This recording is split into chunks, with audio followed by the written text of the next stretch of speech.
Let's turn our attention, shall we, to a topic of conversation that's been very much at the forefront of many people's minds this week as we head into the final couple of games before the World Cup. And that is the fact that there are players at the moment seemingly dropping like flies, not being able to make the World Cup. Today, unfortunately, for Ben Chilwell, it's been announced by his club Chelsea that hamstring injury on Wednesday. It is now expected that Chilwell, will miss the World Cup. Paul Pogba, his agent, ruled him out this week. Timo Werner is going to be out until next year, so he can't play for Germany. Heung-min Son's going to have surgery on four fractures around his eye that he had happened to him on Tuesday. And then Christian Romero, also Tottenham's defender, nursing a muscle injury. He may also not make the World Cup for Argentina. And gentlemen, this is what I want to talk to you about this morning. Robbie, let me come to you first about this. You put yourself in your position as a player going into a World Cup. You've had it. You've played at a World Cup with Jamaica. You scored for Jamaica. Yeah.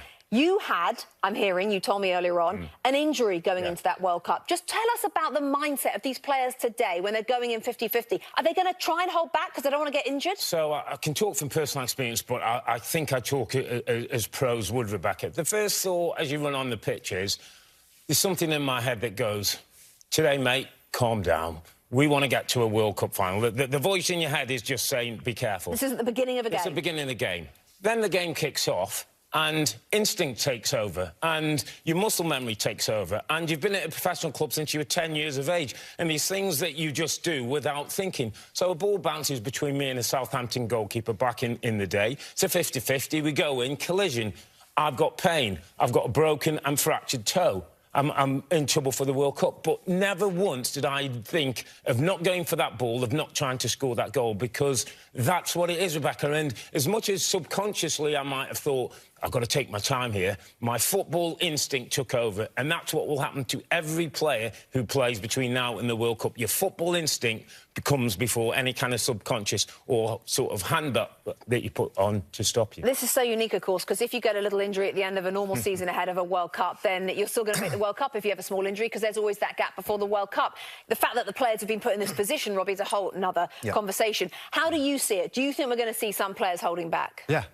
Yeah, I think the difference is, and listen, I'm telling you right now, I never played in a World Cup. I would have done anything to play in a World Cup. There has to be, going through the mind of the players, they can do it subtly, Rob. Now, first off, the distinction is, you're going for a goal, Rob, and I get that. You're going for a goal, your mind's all the way on it, you're going to go for it, of course you are. But in general, so I'm not going to, of course I'm going to disagree with that, but in general, I think there'll be players that won't sprint quite as many times, Rebecca. I think there's players that won't quite get... I'm telling you. I would do it. Ben Chilwell, I would do it. Ben Chilwell was sprinting, and he's now missing the World Cup. He would have thought, I've got a World Cup place here, I'm not going to sprint. Come on. I think some might subtly not do as much work because of that, because we saw Varane's kind of emotional kind of response to his injury.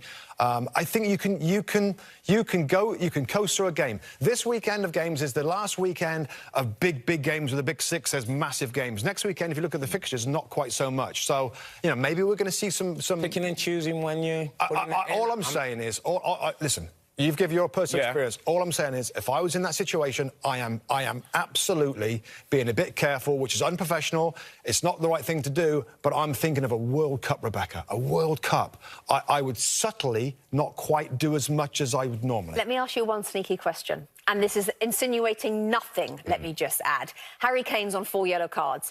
If he gets one today, he doesn't have to play next weekend against Leeds. Onana for Everton, also on 4 yellow cards. He wants to go to the World Cup with Belgium.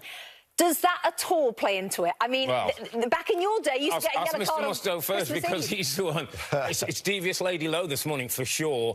What I would say, Rebecca, is it can't come into come into my thinking. I can't go into games conditioned by what if.